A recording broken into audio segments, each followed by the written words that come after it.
సముద్రపు తాబేళ్ళని వేటాడేస్తున్నారు.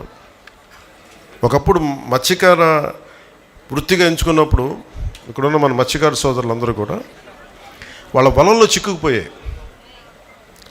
వాటి వల్ల వాళ్ళకి దాంట్లో మంచి చెడు తెలీదు. మామూలు చేపలాగా పట్టుకుంటూ వెళ్తే సుప్రజ గారు చెప్పారు, దీనివల్ల ఎంత నష్టం జరుగుతుంది పర్యావరణం కంటే వేటాడే స్థాయి నుంచి సంరక్షించే స్థాయికి వచ్చారు ఇక్కడ ఉన్న మనం. ఇంతకుమించి గొప్పదే ఉంది చెప్పండి. ఇప్పుడు అటవీ శాఖ చేసింది, అటవీ శాఖ మంత్రిగా నేను మాట్లాడుతున్నానంటే దాంట్లో పెద్ద విషయం కాదు.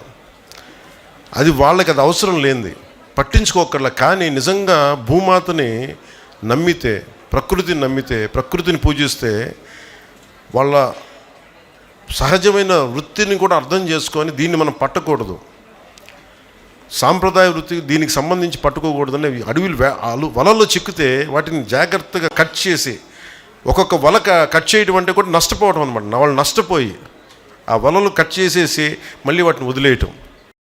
అంత మనస్ఫూర్తిగా అంటే మనం అనుకుంటాం కదా, ఒక్క మనిషి ఏం చేయగలరని. ఒకళ్ళు అనుకుంటే చేయగలరు. నేను చాలాసార్లు చెప్తాను, one man's courage makes a majority. ఒక్కళ్ళు అనుకుంటే చాలు. ఇక్కడున్న ఒక్కొక్క బిడ్డ, ఆడబిడ్డ కానీ అబ్బాయి కానీ, స్కౌట్స్ అండ్ గైడ్స్లోని ఒక్కొక్కళ్ళు కానీ ఈ దేశాన్ని, ఈ సమాజాన్ని మార్చగలిగే శక్తి సత్తా ఉన్నవాళ్ళు మీరు.